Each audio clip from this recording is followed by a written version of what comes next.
Tu as fait une prise de masse. Plus de 30 kilos depuis que j'ai commencé. Ah d'accord, mais ta prise de masse, elle est un peu ratée, je suis désolé de te dire Mais ça. moi, justement, moi, c'est juste pour me dédiscréditer. Non, excuse-moi, je peux pas accepter ça. Est-ce que tu n'es pas sincère en disant ça? Quand tu fais de la musculation, tu cherches quelque part à te plaire quand tu te regardes dans le miroir. Les gars, soyez sincères avec vous-même. Tu peux prendre 30 kilos, mais les prendre peut-être sur 2 ans, 3 ans, mais les prendre là où il le faut. Au bout d'un moment, quand tu t'entraînes, quand tu fais de la musculation, on fait de la musculation intelligente. Pourquoi pas aller chercher un corps esthétique quand tu as le potentiel pour? Si au bout d'un moment tu as fait n'importe quoi avec la prise de masse, il faut le reconnaître, se remettre en question et recommencer. Il faut mettre son ego de côté. C'est pas méchant ce que je te dis. Ce que je te dis, c'est que en disant oui mais moi je m'en fous, ce que je cherche c'est... Non, tu t'en fous pas, c'est pas vrai. Tu t'en fous pas.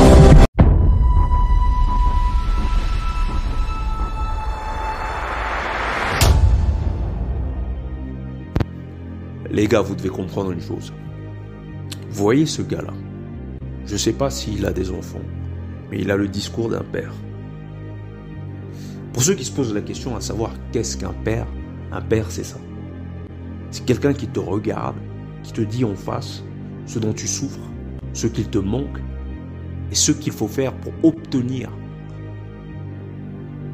une compensation de toutes tes souffrances et une compensation de chacun de tes manquements. Donc, le postulat de départ, c'est de ne pas se mentir à soi-même. Il y a beaucoup de gars, ils vivent dans le mensonge, notamment chez les Congolais. Moi, je suis un Congolais, je sais, la majorité... Allez, ce que je vais dire ne regarde que moi. Mais pour moi, la majorité des Congolais que j'ai connus, c'était des hommes qui se mentaient à eux-mêmes. Ils vivent comme ça. C'est-à-dire que tout ce que vous pouvez voir au pays, en RDC, c'est juste le reflet en fait, de la personnalité de ces gens. C'est juste le reflet de leur personnalité. Donc le laxisme, c'est quelque chose qu'on retrouve chez eux. Le manque d'amour collectif, c'est ce qu'on retrouve chez eux. Il y a eu, notamment au Congo, une révolution qui n'est pas terminée. Ils sont contents. Ils disent que grâce à Mobutu, il n'y a pas eu la balkanisation du Congo. Mais pour quelle finalité? Puisqu'ils n'ont même pas de concept à eux. Ils visent l'intégration, ou plutôt l'imitation des concepts qui leur sont octroyés par d'autres. Je discutais avec un frère congolais, un pseudo-amateur de Moulélé. Alors cet homme trouvait judicieux de dire du bien de Mobutu, qui est l'assassin de Moulélé. Donc, c'est-à-dire qu'on a affaire à des hommes qui peuvent très bien, un jour, dire qu'ils aiment l'eau, le lendemain, dire qu'ils aiment le feu. Ils sont dans des concepts contradictoires, ils ne se rendent même pas compte. Et même si vous leur dites que leurs concepts sont contradictoires, qu'on ne peut pas aimer une chose et son contraire, ils le prennent mal, ils ont l'impression d'être un peu comme les femmes afro, on les connaît un petit peu, hein. Tu dénigres la femme noire chaque fois que tu émets une critique. Alors eux, ils se sentent dénigrés, puisqu'il y a dans ces pays une carence d'hommes. Une carence d'hommes, c'est-à-dire une carence de position ferme. Tu dois choisir. On te dit de choisir entre le vert et le jaune. Tu vas dire non, moi j'aime le vert, mais j'aime aussi le jaune. Et tu dois défendre le vert. Ou je vais être plus précis. Tu ne peux pas dire j'aime le blanc et j'aime le noir.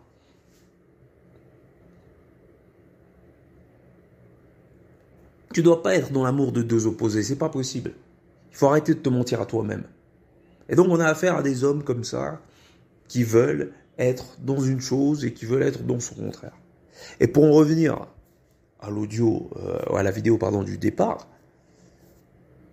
la position que prend cet homme qui ose donc affirmer une critique par rapport à ce mec qui a pris de la masse, il était content. Hein. Il est content. Lui, il est représentatif du Congolais de base. Le Congolais, il est content parce qu'il n'y a pas de balkanisation du Congo. Parce que le Congo est un. Mais le Congo est divisé intérieurement, idéologiquement, culturellement parlant, communautairement parlant, économiquement parlant, familialement parlant, il n'y a aucun concept qui est valorisé par les Congolais. Leurs martyrs ne sont pas du tout représentés par les nouvelles générations, ne sont pas du tout acclamés par les nouvelles générations. Il n'y a pas plus de valeur à citer. Vous n'avez pas plus de valeur lorsque vous citez Lumumba que lorsque vous citez Mobutu. Tout le monde a le droit de citer. Voilà, c'est ça. C'est quoi ce pays? Donc, ok, il n'y a pas de balkanisation du pays. En d'autres termes, il n'y a pas la séparation du pays. Mais pour ça, en fait, le pays est déjà divisé. Je veux dire, idéologiquement parlant, c'est un pays qui ne tient plus debout. Mais ils sont tout contents, là. Oui, le pays, il est grâce à Mobutu, on n'a pas balkanisé le Congo, etc. Mec, le Congo, il est mort. Il n'y a que toi qui le vois pas. Et c'est identiquement comme le gros, là. Le gros dans la vidéo. Il voit pas que, ok, t'as pris 30 kilos, c'est cool. Mais ces 30 kilos sont dégueulasses et ils sont mal répartis. Il le voit pas. Alors lui, il s'est mis à bouffer. Il a bu des milkshakes aussi, sûrement. Alors son objectif, lui, c'était de prendre 30 kilos. Mais 30 kilos n'importe comment. C'est comme le Congolais. Il dit, ouais, mais le Congo, pour l'instant, eh ben, il est uni. Ah, il est uni sur le plan visible. Mais lorsqu'on regarde le Congo, ne serait-ce que sur le plan politique, il est super divisé. Il est super divisé, parce qu'on parlait du tribalisme et consorts. Les gens votent pour les gens qui les ressemblent. Vous êtes d'une telle ethnie, vous votez UDPS, et ainsi de suite. Donc il n'y a pas d'idée. On ne vote pas pour des idées, on vote pour des gens qui nous ressemblent.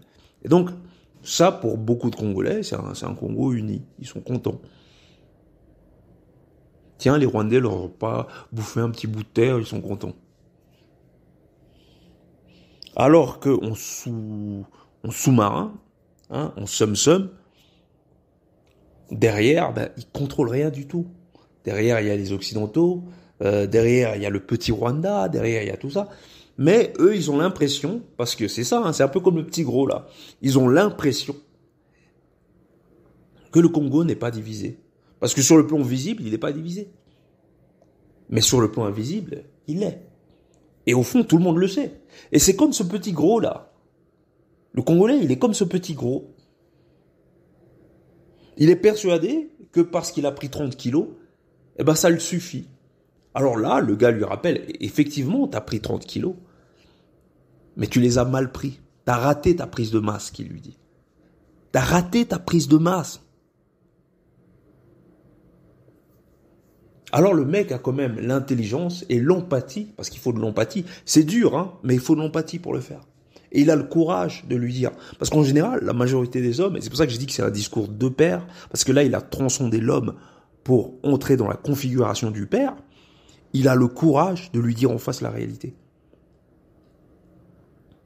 Chose que la majorité des hommes ne font pas. Je suis sûr que même les gens qui sont autour de lui n'auraient pas eu le courage de lui dire. Personne ne va dire ce genre de gus qui se trompe. Moi, je me rappelle, j'avais à l'époque un mec dans la salle dans laquelle j'allais travailler. Il était comme ce gars-là. Mais la seule différence, c'est que c'était une superstar dans la salle. C'était quelqu'un qui bavardait souvent. Mais les résultats, c'était comme ça. C'est-à-dire que le mec, il était super massif, il prenait super lourd, mais ce mec-là, vous l'aurez jamais vu son t-shirt. Et on sait pourquoi. Et donc, il faut faire très attention aux gens qu'on côtoie. Parce que ce gars, il doit sûrement avoir des potes. Et vous-même, vous pouvez le fréquenter. Et il peut même prendre la tête de votre groupe parce que personne ne lui dit en face les 4 vérités. Et le mec, il avait tellement la confiance qu'il est torse nu devant des gars qui, eux, ont vraiment du résultat. Eux, ce sont des professionnels.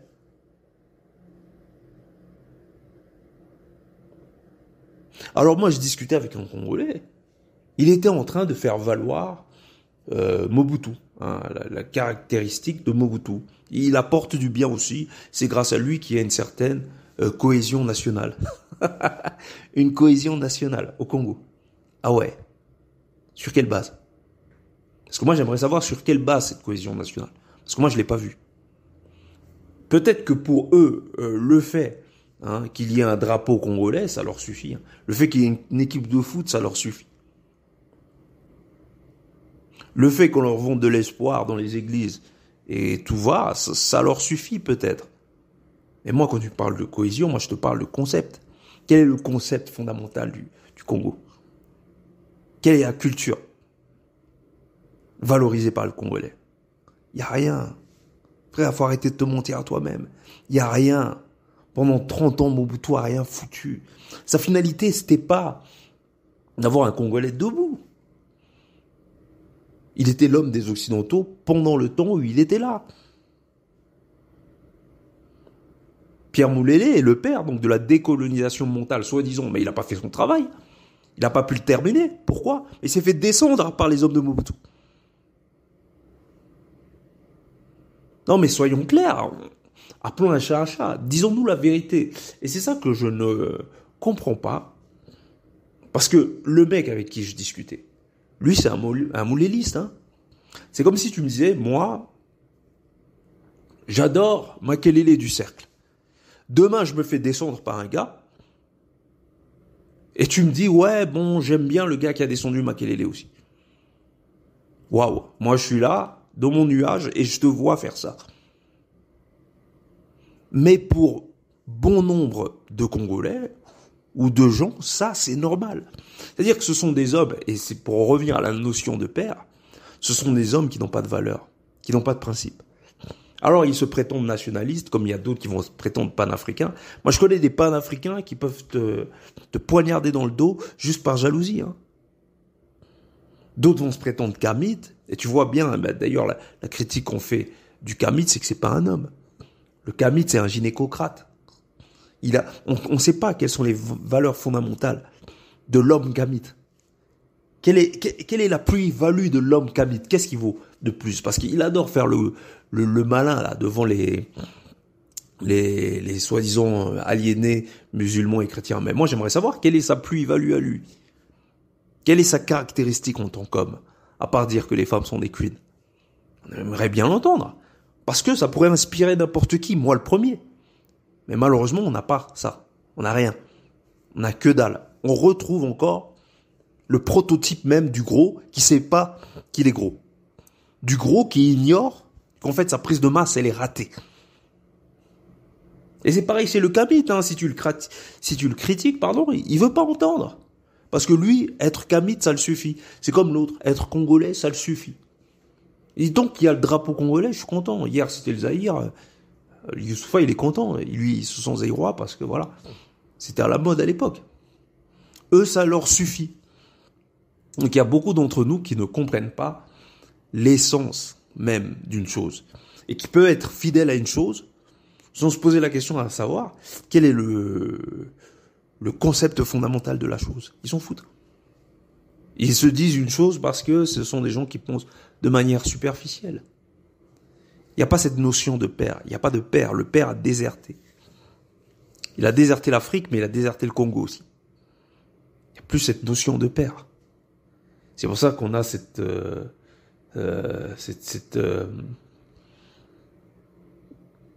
pandémie de mères castratrices. De mères toutes puissantes, les mamans Adadjou et tout ça.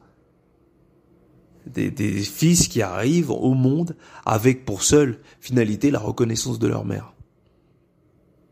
Des notions comme le bonheur, être heureux, voilà les finalités mêmes de leur existence. Alors qu'un homme doit conquérir. Un homme doit être une étoile. C'est ça la finalité. C'est pas de parler de bonheur à tout va. C'est pas d'être dans l'émotionnel. Et quand il y a une carence de père, donc quand il y a une carence d'homme de la trompe de celui qui recadre le gros là, qui vient de prendre 30 kilos, quand il n'y a pas ce type d'homme, on se ment à nous-mêmes. On ne côtoie que des gens qui mentent. Parce que vous enlevez ce type d'homme, Vous avez ce petit gros. Dans la salle, il est capable d'être le meneur. Je vous jure, ma main coupée. Pourquoi? Parce qu'il n'y a personne pour le recadrer. Il n'y a personne qui a le courage, qui a l'écran, qui a les couilles pour lui dire en face, non, tu déconnes. Et le mec, il est sûr de lui. Il faut voir le visage qu'il a. Heureusement qu'on l'a recadré directement. Parce que moi, des gus comme ça, j'en connais plein. Et il y a toujours des médiocres qui sont contents de la visibilité d'hommes clownesques. Et d'ailleurs, en parlant du Congolais, le Congolais, il est comme ça. Il déteste les gens qui sont à la hauteur de leurs prétentions. Les personnalités les plus connues, ça va être des escrocs ou des gens qu'on peut pas prendre au sérieux. Il y a dernièrement un mec sur TikTok qui arrête pas de manger du foufou. Apparemment, ça amuse tout le monde. Naou souffrir, il arrête pas de dire.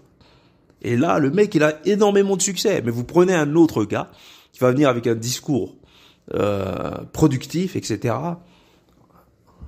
Qu'est-ce qu'on va dire de lui à part que c'est un prétentieux? Ça, c'est la mentalité qui est le propre même du médiocre. Nous sommes des nihilistes. C'est-à-dire qu'on n'a pas de valeur. Le Congolais, tu lui dis, oui, Moulélé, c'était bien, ou bien Lumumba, c'était bien, oui, mais Mobutu, c'est bien aussi. C'est-à-dire qu'il n'y a ni bien ni mal pour lui. Il est incapable de prendre parti. Et c'est ce qu'il va appeler l'objectivité intellectuelle. Il va dire, oui, mais il faut citer tout le monde pour rester... Pour lui, c'est ça, faire de l'histoire. Alors que moi, quand j'étais en Europe et que j'allais à l'école, l'histoire, elle n'était pas objective. Il y avait toujours une prise de parti. On nous disait, prends parti indirectement, bien entendu. On nous disait, prends parti pour un tel, prends parti pour Napoléon, prends parti pour un tel et un tel et un tel. Oh, c'est Christophe Colomb qui a découvert l'Amérique. Ça n'a rien d'objectif, ça. Ouais.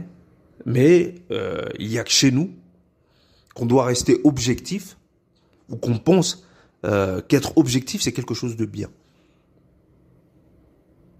Même lorsque ça nous empêche d'avoir un point d'ancrage nous permettant d'avoir un paradigme solide.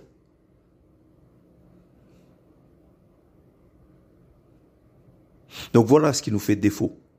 Ce sont des hommes de la trempe de ce gars qu'on peut critiquer parce qu'il fait de la musculation. Et d'ailleurs, il y en a beaucoup qui critiquent les hommes qui font de la musculation prétextant qu'en fait tout ce qu'ils font c'est de la gonflette, alors que ce sport, c'est aussi l'école de la vie.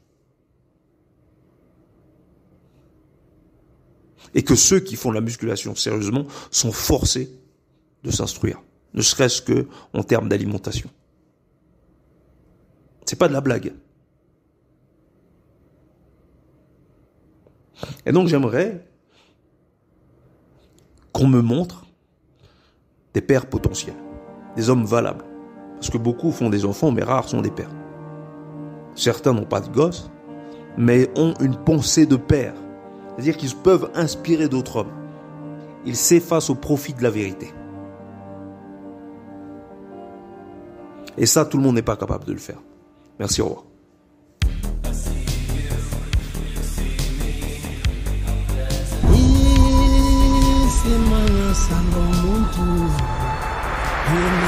Mama.